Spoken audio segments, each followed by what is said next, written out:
वतन कहते हो, ये वतन किस हाल में था? इस वतन में सूअर और कुत्तों की भी जिंदगी को यह तौकीर हासिल थी, लेकिन दलितों को इज्जत हासिल न थी। दलित जब निकलता था तो अगली जाति के लोग उनसे आंखें फेर लेते थे। कुत्ते और सूअरों से इंसानों को नीचा समझा जाता था।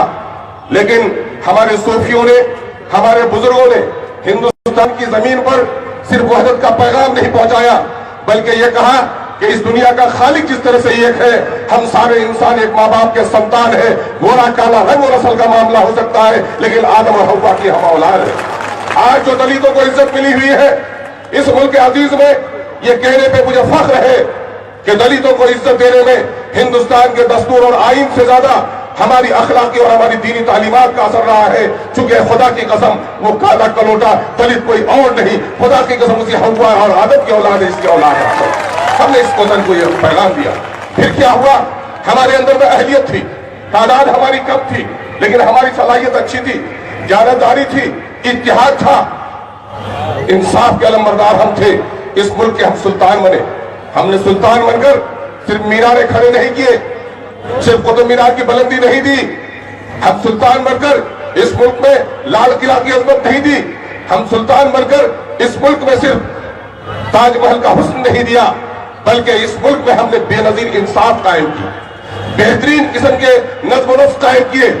और ये सच है, ये कह लेने दो, और तारीख के इन हकीकी वाक़यात का एक बार मुताला कर लो कि टुकड़े टुकड़े के इस हिंदुस्तान को महान भारत अगर किसी ने बनाया तो औरंगजेब रहमतुल्लाह अलैह था, जिसने मुल्क को जोड़ने का काम किया। आज इस मुल्क में कुछ ऐसे जुनूनी लोग उठ गए हैं जो मिट्टी के कण को अपनी पेशानी पे लगा करते हैं, कहते हैं कि माँ भारत के हम बड़े पुजारी हैं। मैं इन पागलों और दीवानों से कहना चाहता हूं, ए पागल और दीवाने, तूने धरती के इस कण को सिर्फ भारत समझा है। देखो, अगर भारत की जमीन को तुम माँ कहते हो तो इस धरती पे जन्म लेने वाला हर कोई भारत माँ की संतान है। माँ अपने बच्चों से प्यार करती है, लेकिन जो लंगड़ा लूल्हा हो उससे ज्यादा प्यार करती है। और कोई भाई अगर अपने माँ के लंगड़े लूले कमजोर बच्चे को धक्के मारता है तो अपने भाई को नहीं बल्कि अपनी माँ के आत्मा को आघात पहुंचाता है। इसलिए तुम हो सकते हो संतान, तुम माँ के नालायक संतान हो, असल संतान हम हैं। हम सिर्फ कण कण में देवता नहीं बल्कि जन जन से मोहब्बत करने का पैगाम देते हैं कि हम सब मिलकर रहना चाहते हैं। और यही पैगाम हमने दिया, हमारे पूर्वजों ने दिया, और इस मुल्क को महान भारत बनाया। फिर आजादी की वो रोशन और ताबनाक तारीख कि इस मुल्क को आजाद करने में हजरत महल सिर्फ महल की वादियों से निकल कर नहीं आई, बल्कि हमारे उलमा ने पेशावर से दिल्ली तक कोई ऐसा दरख्त था जहां किसी दरख्त पे हमारे आलिम दीन को फांसी पे लटकाया न गया था। फिर भी हमसे कहते हो कि वतन हमारा नहीं तुम्हारा है। शर्म होनी चाहिए बेगैरतो। हमने जिंदगी भी यही काटी और मरकर भी अपनी माँ से जुदाई हम इख्तियार नहीं करेंगे, हम यकीन दिला रहे हैं। ये हमारी शहादत है। आज सबसे बड़ा मसला क्या हुआ? ये 3 रोशन अतवार वक्त नहीं है बुजुर्गों। आजादी का सूरज निकला, आजादी की किरणें फूट पड़ी। क्या हुआ हमारा? मत जाओ कहीं और। हिंदुस्तान के मरकजी हुकूमत पर एक लंबे अरसे तक क़यादत करने वाली कांग्रेस, इस दस्तावेज को पढ़ लो। राजेंद्र सच्चर और रंगा मिश्रा किशन की रिपोर्ट कहती है कि इस मुल्क में तख्त और ताज की मालिक जो आबादी थी, वह आबादी आज दलितों के सफ पर खड़ी हो गई है। आजादी के वक्त इनकी 23% मुलाजमत थी, उनकी मुलाजमत 3 और 4% पर हो गई है। महाराष्ट्र में भले ही उनकी आबादी 12% हो, जेल के सलाखों में 32% की आबादी उनकी हो गई है। उनके बच्चे आज भीख और कटोरा लेकर फिर रहे हैं उसी तख्त और ताज की अजमत के सामने में। लाल किला की फसीलों पर जिनके अजमत का फरेरा रहा था, आज उनका बच्चा कटोरा लेकर खड़ा है। इस जगह पे किसने हमको पहुंचाया?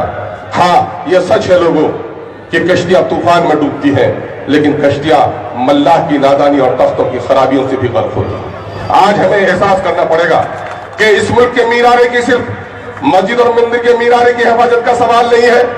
मुस्लिम अकलियत के लोगों, दलितों, महरूमों, मजलूमों, ये कान खोलकर सुन लो कि इस मुल्क में मस्जिदों के मीनारे हो या मंदिर के कलश की उसी वक्त हिफाजत होगी जब इक़्तिदार के मीनारे हमारे खड़े हो।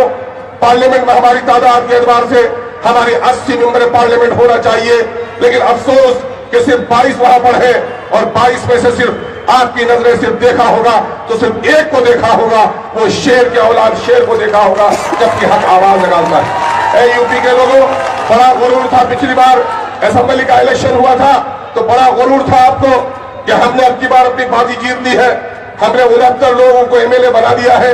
लेकिन जरा अपनी गैरत की नजरों से देखो कि 69 लोग कौन थे, आपके तर्जुमान थे या फिर दूसरी सियासी पार्टियों के गुलाम थे।